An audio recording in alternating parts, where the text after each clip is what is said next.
নমস্কার বন্ধুরা, রিনা রন্ধনশালায় আপনাদের সকলকে স্বাগত।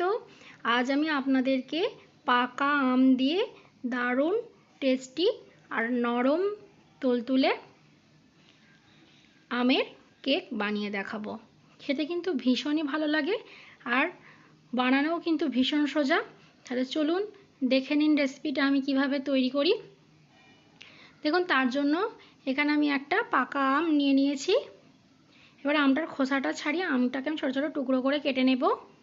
দেখুন, আমটা টুকরো করে কেটে নেওয়া হয়ে গেছে। এবার একটা মিক্সির জার নিয়ে নিয়েছি, এর মধ্যে আমি কেটে রাখা আমটা দিয়ে দিলাম। আর আমি দিয়ে দিচ্ছি এখানে বেশ কিছুটা চিনি। মিষ্টিটা আপনারা আপনাদের পছন্দ মতন কম বেশি করে নিতে পারবেন। আর দিয়ে দিচ্ছি 1 বাটি সুজি। আর আমি এখানে দিয়ে দিচ্ছি 2 চামচ গুঁড়ো দুধ বা মিল্ক পাউডার।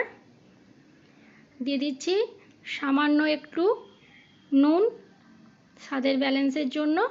আর দিয়ে দিচ্ছি 1 কাপ লিকুইড দুধ। দুধটাকে আমি আগে থাকতে জাল করে ঠান্ডা করে নিয়েছিলাম। আর দিয়ে দিচ্ছি 2 চামচ রিফাইন্ড অয়েল। দিয়ে এবার আমি এর একটা মিহি পেস্ট তৈরি করে নেব। দেখুন, মিহি পেস্ট কিন্তু আমাদের করে নেওয়া হয়ে গেছে। এবার এখানে আমি একটা বাটি নিয়েছি, বাটিটার মধ্যে আমি আমের পেস্টটাকে ঢেলে নিলাম। দিয়ে এবার এটাকে ঢাকা দিয়ে 10 মিনিটের জন্য রেখে দেবো। দেখুন, 10 মিনিট পর আমি ঢাকাটা খুলে নিলাম। এবার আমি এর মধ্যে দিয়ে দিচ্ছি 1 চামচ বেকিং পাউডার আর দিয়ে দিচ্ছি 1/2 চামচ বেকিং সোডা। দিয়ে সমস্ত কিছু দিয়ে আমি এটাকে খুব ভালো করে মিশিয়ে নেব। দেখুন, খুব ভালো করে কিন্তু আমার মেশানো হয়ে গেছে। এবার আমি একটা কেকের মোল্ড নিয়ে নিয়েছি। এবার প্রথমে আমি এর মধ্যে দিয়ে দেবো 1 চামচ মতন রিফাইন্ড অয়েল।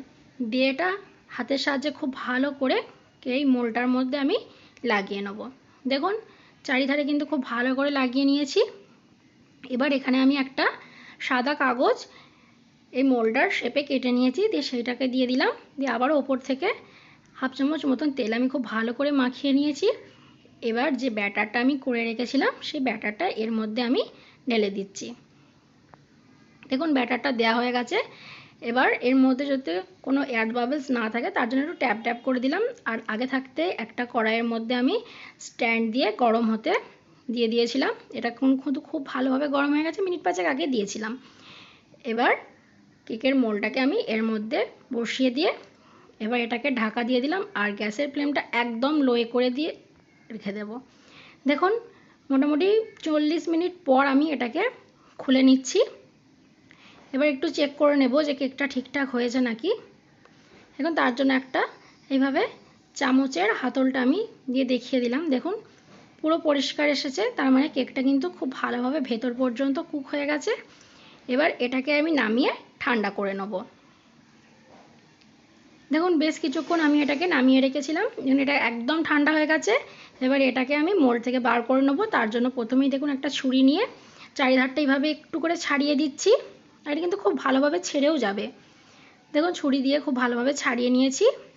এবার একটা এইভাবে প্লেট উল্টো করে দিয়ে আমি ডিমোল্ড করে নিলাম। দেখুন, খুব সুন্দরভাবে কিন্তু ডিমোল্ড হয়ে গেছে। আর দেখুন কেকটা কত স্পঞ্জি আর নরম হয়েছে, খেতেও কিন্তু ভীষণ ভালো হয়েছিল। এবার যে পেপারটা আমি দিয়েছিলাম সেটা দেখুন তুলে নিচ্ছি। খুব সহজেই কিন্তু এটা উঠে যাবে। দেখুন, আপনারা কিন্তু দেখলেই বুঝতে পারবেন কত ভালোভাবে এটা উঠে গেল। এই দেখুন, খুব সহজেই উঠে গেল। এবার দেখুন, আমি সামনের দিকটা দেখিয়ে দিচ্ছি আপনাদের। দেখুন কত সুন্দর হয়েছে। এইভাবে আপনারা বাড়িতে অবশ্যই একবার বানাবেন। আর বানিয়ে কেমন লাগলো কমেন্টে কিন্তু আমাকে অবশ্যই জানাবেন। দেখুন, এবার আমি আপনাদের কেটে দেখিয়ে দিচ্ছি যে ভেতরটা কেমন হয়েছে। ভীষণই টেস্টি হয়েছে আর বানানো তো কত সোজা আপনারা দেখলেন। এইভাবে বাড়িতে কিন্তু খুব সহজেই আপনারা এই ম্যাঙ্গো কেকটা তৈরি করে নিতে পারবেন। আর ভীষণই নরম হয় আর টেস্টিও তার সঙ্গে সঙ্গে। তো বন্ধুরা, আমার এই রেসিপিটা কেমন লাগলো কমেন্টে কিন্তু অবশ্যই জানাবেন। আর ভিডিওটা ভালো লাগলে একটা লাইক করে আমার চ্যানেলটিকে সাবস্ক্রাইব করে দেবেন আর অল নোটিফিকেশানটা অন করে দেবেন। আজকের মতন এই পর্যন্তই। ভালো থাকবেন, সুস্থ থাকবেন। ধন্যবাদ।